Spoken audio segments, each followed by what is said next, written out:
É o seguinte. Minha cara tá ali, então se eu ficar olhando pra lá, não ligue. Esse aqui é só um aviso rápido de que esse vídeo não vai ter sketch. Eu vou também tirar isso do áudio. E que uma grande parte do áudio, que é toda a parte que fala do jogo Catherine, não vai ir. Então, se no vídeo eu acabar falando sobre... igual eu falei no Catherine, só ignora, tá bom? Finge que você não escutou. Eu vou tirar toda essa parte porque eu falei muita merda e que eu falei de memória. Então acabou que eu acabei representando o jogo um pouco mal, mas jogue Catherine é um ótimo exemplo. Se eu não tivesse fudido ele, seria um ótimo exemplo para trazer aqui nesse vídeo. Jogue Catherine e jogue Hunting Grounds e assista os animes que eu recomendar aqui, eles são muito bons.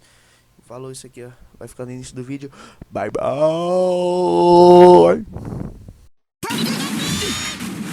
Opa, eu sou a Mika e você tá bem-vindo no canal. E nós vamos conversar hoje sobre fanservice. Não vai ter sketch nesse vídeo, então se você tá esperando alguma piada mais coisa acontece aleatória, não vai ter. A gente vai conversar sobre um pouco de fanservice e como fanservices são usados principalmente em animes. Mas a minha ideia não é ter uma conversa tipo fanservice ruim, não gosto de mulheres aparecendo com pouca roupa no meu anime. Não, vamos conversar de maneira mais séria. Fanservice tem tanto um propósito temático quanto um propósito de chamar a atenção no geral, de ser o fanservice, o serviço para fã. Então, quando eu vejo muitas pessoas falando, é ruim, é uma bosta, é ruim, estraga muitas séries, por mais que eu consigo ver de onde a pessoa tá falando, eu não consegui ler na National Taizai por causa do fanservice, eu não consegui ler o mangá, porque eu não gosto do Meliodas por causa que ele fica assediando a porra da Elizabeth. E nem o anime eu consegui reassistir. Eu sei quando eu era pequeno, mas quando eu era pequeno eu relevava muita coisa. Então, ninguém se importa com isso. Mas, por que o fanservice na Natsu no Taizai é ruim? Enquanto eu assisto Kill la Kill e eu amo Kill la Kill. Ou eu gosto bastante do My Dress Up Darling. E o motivo é simples. O fanservice na Natsu no Taizai é perigoso. O fanservice mostrado em alguns animes é verdadeiramente perigoso. É um fanservice que não é muito legal de se ver, em que é geralmente um assédio.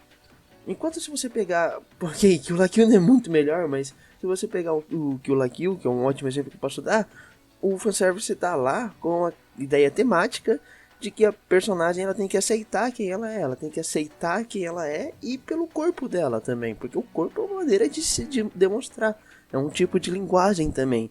Então, ela só consegue ficar mais forte quando ela deixa de ter vergonha no corpo dela. Então, você tem toda essa ideia que, ok, isso acontece em um episódio, mas é o suficiente para poder justificar, na minha opinião, o fanservice da caceta da série. My Dress Up Darling, você tá tendo ali um romance, e a ideia de ter um romance... me desculpa, eu sou sexual, mas pelo que eu converso com as pessoas, muito de um romance, muito de um namoro é sim levado de uma maneira mais pro lado de nossa, ela é bonita, quero ficar com ela pois ela é bonita. Por mais que o My Dress Up Darling, eu vou segurar essa referência que eu irei usar ela em outro ponto também. E falando isso, acho que o melhor exemplo que eu posso dar é de Catherine.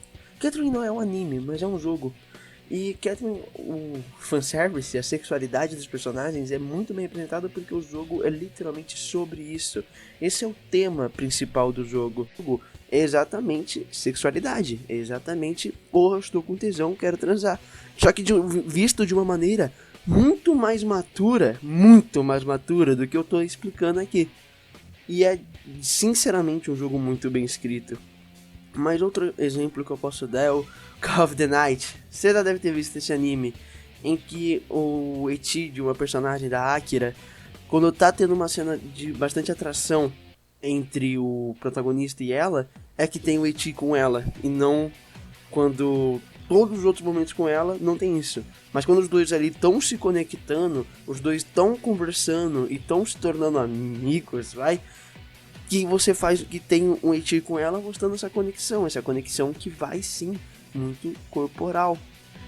Você simplesmente pegar e falar que não funciona, não, é ruim, você tá perdendo toda essa camada simbólica que tem. Um bom exemplo de outro jogo, que usa fanservice de uma maneira mais simbólica é o Hunting Grounds. Hunting Grounds, se eu conseguir achar. O exagerado da Fiona. Aquela bendita exploração das protagonistas gostosas acabou acontecendo em excesso em Hunting Ground. As cenas que supostamente eram para ser aterrorizantes, tipo em cutscenes, exemplificando. A câmera se posiciona no peito da Fiona, na bunda da Fiona. Sabe aquelas coisas de hentai, fetiche japonês, que acaba distorcendo o que tá acontecendo naquele momento? Pois é. Você tá ali olhando, puta que pariu, não, vou morrer, meu Deus. Daí você pensa, puta, peitão gostoso, mano, olha que rabão da Fiona. Como assim, mano? É zoado, velho. Mas é verdade. Eu vou colocar o Jangado falando bosta do jogo, mas o que o Jangado não percebeu nesse clipe que eu devo ter mostrado é praticamente que o tema do jogo é sexo. O tema do jogo é que os personagens não querem a protagonista, que é um jogo de terror e terror psicológico. Os personagens que estão perseguindo a protagonista, eles não querem a protagonista por ela, vamos matar ela. Isso aqui não é Silent Hill. Não, eles querem a protagonista porque eles querem que ela engravide. Então, é um jogo que deixa bem claro no som que o game over do jogo não é só um game over. E um dos finais ruins é a personagem com a mente labutizada. Sem a mente, cortar a mente dela. E ela com um bebê. Então, você ter a sexualização dessa personagem pra você, jogador, desejar a personagem como os monstros estão desejando, é uma jogada que é simbólica. É simbólica e temática. Foi de propósito. Isso aqui não é Fatal Frame. Fatal Frame é muito bom também, porra. Mas isso não é Fatal Frame. E praticamente... que eu vejo as pessoas tipo, não, sexualidade, não, o fanservice isso, o fanservice aquilo, eu não consegui ver isso por causa do fanservice, o fanservice é ruim. Não que, 7 minutos falando bem do fanservice, mas eu confesso sim que tem muita obra, não adianta já, tem muita obra que é meio filha da puta. O exemplo de Nanatsu Taizai é ótimo, porque geralmente personagens que são pervertidos, e você tem vários personagens que são pervertidos em animes. Personagens que são pervertidos, eles têm uma linha tênue entre você tem que rir deles e não com eles. Então você vê o Mestre Kami sendo punido, ele é literalmente punido pelas ações que ele faz. O Jiraiya é punido pelas ações que ele faz. Já me vê esses dois na cabeça, mas no geral é isso. Os personagens são punidos pelas ações que ele faz. Aí você me pega a caceta do Meliodas, fica assediando a caralha da porra da... Você me pega a caceta do Meliodas, ficar assediando a caceta da Elizabeth, e eu simplesmente fico tipo, ele não vai sofrer nenhuma consequência. O porco às vezes vai lá e dá um tapa nele, mas... cara, isso se fosse uma série um pouco mais séria, um pouquinho mais bem escrita, tipo, sei lá, o exemplo que eu dei, Dragon Ball, ele seria penalizado, a piada seria ele, olha como isso é chato, olha como isso não é legal, olha como ela tá desconfortável. Um ótimo exemplo que eu posso dar isso, eu gosto muito de Lupin III e de City Hunter. E os dois, o protagonista também é um assediador de mulheres. Mas enquanto no Lupin III, se você não estiver lendo o mangá, ele faz isso com um personagem específico, que é a Fujiko. E não só essa personagem, ela é o tipo que eu vou explicar logo, que ou seja, ela gosta da sexualidade dela, ela entende. E o Lupin, sempre que ele tenta fazer algo com a Fujiko-chan, ele é penalizado por isso. Ou ele apanha, ou ele é feito de piada, ou ele não consegue, e toda a ideia é que ele tá sendo babaca na cena.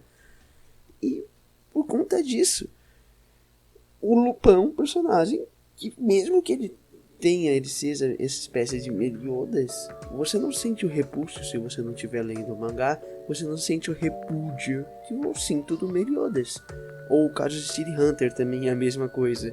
Só que no City Hunter você tem o cara entrando na saia da mina, atirando 3 balas na porra da granada, e a granada vai pra longe e explode.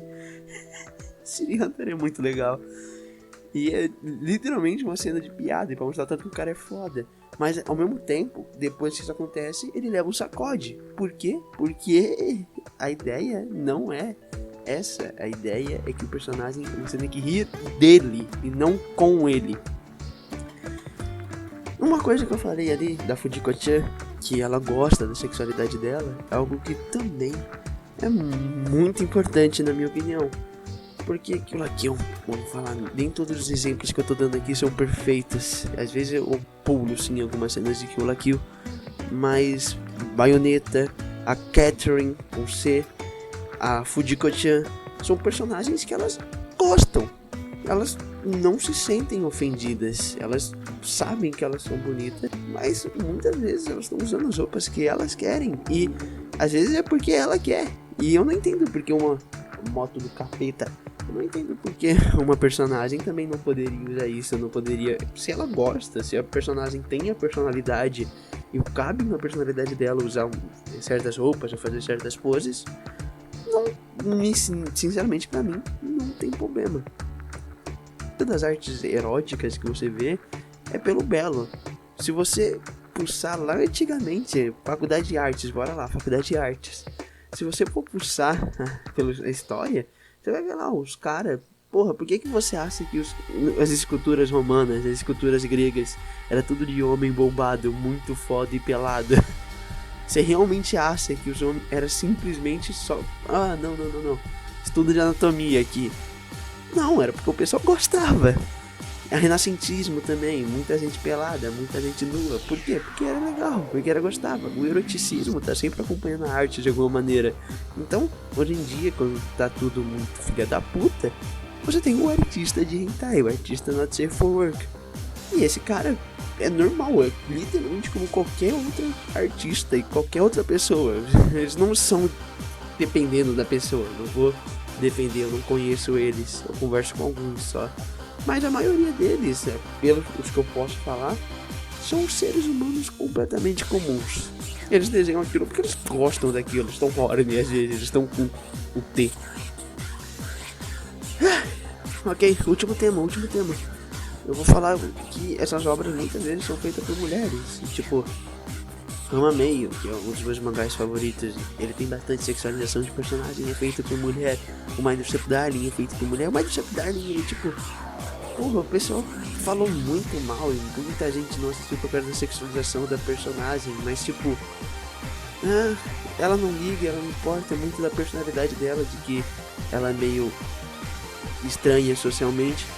E além do mais, que eu tava muito mais interessado em como eles demonstram um amor ao entretenimento que ele segue. A personagem tá o tempo inteiro falando o tanto que tal anime, tal coisa foi importante pra ela, e é por isso que ela quer fazer cosplay. Você sente ali que aquilo é um anime sobre o culto, sobre ser otaku, sobre gostar daquilo, tanto que aquela obra te influencia. E você não vai assistir isso. Ok, direito seu, mas você realmente não vai assistir um anime que não é tão ruim. Por acaso aqui a personagem tem peito e bunda. Não vou falar que às vezes não é chato pra caralho. Tá assistindo Fairy Tail, toma peito, toma bunda. Estaria assistindo seu filme de One Piece, toma peito, toma bunda. Assistindo Kill la Kill. E outra ideia também é as gêneros. Se você reclamar que High School DxD ou que Kill la Kill tem eti, pô, você tá no lugar errado, caralho, porque são obras que literalmente são sobre o eti.